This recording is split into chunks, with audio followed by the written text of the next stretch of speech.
ഗുരുവായൂർ ക്ഷേത്രോത്സവത്തിന്റെ ഭാഗമായുള്ള ആനയോട്ടം തിങ്കളാഴ്ച നടക്കും. ദേവി, ചെന്താമരാക്ഷൻ, ബാലു എന്നീ 3 ആനകളാണ് മുന്നിലോടുക. ബ്രഹ്മകലശത്തിന് ശേഷം ദീപസ്തംഭത്തിന് സമീപം നടന്ന നറുക്കെടുപ്പിലാണ് 3 ആനകളെ നിശ്ചയിച്ചത്. ദേവദാസ്, നന്ദൻ എന്നീ കൊമ്പന്മാരെ കരുതലായി നിർത്തും.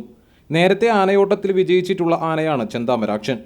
Devaswom chairman doctor V K. Vijayan, ഭരണസമിതി അംഗം C. Manoj, administrator K P. Vinayan, deputy അഡ്മിനിസ്ട്രേറ്റർമാരായ പ്രമോദ് കളരിക്കൽ, എം. രാധ, നഗരസഭാ പ്രതിപക്ഷ നേതാവ് കെ.പി. ഉദയൻ, സജീവൻ നമ്പിയത്ത് എന്നിവരുടെ സാന്നിധ്യത്തിലായിരുന്നു നറുക്കെടുപ്പ്.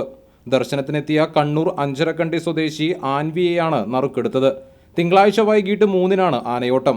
നാഴികമണി 3 അടിക്കുന്നതോടെ പാരമ്പര്യാവകാശികൾ നൽകുന്ന കുടമണികളുമായി ക്ഷേത്രത്തിൽ നിന്ന് പാപ്പാന്മാർ മഞ്ജുളാളിലേക്ക് ഓടിയെത്തും. മണികൾ ആനയെ അണിയിച്ച് മാരാർ ശംഖ് വിളിക്കുന്നതോടെ ആനയോട്ടം തുടങ്ങും. ആദ്യമെത്തുന്ന ആന ക്ഷേത്രത്തിൽ കടന്ന് 7 പ്രദക്ഷിണം പൂർത്തിയാക്കും.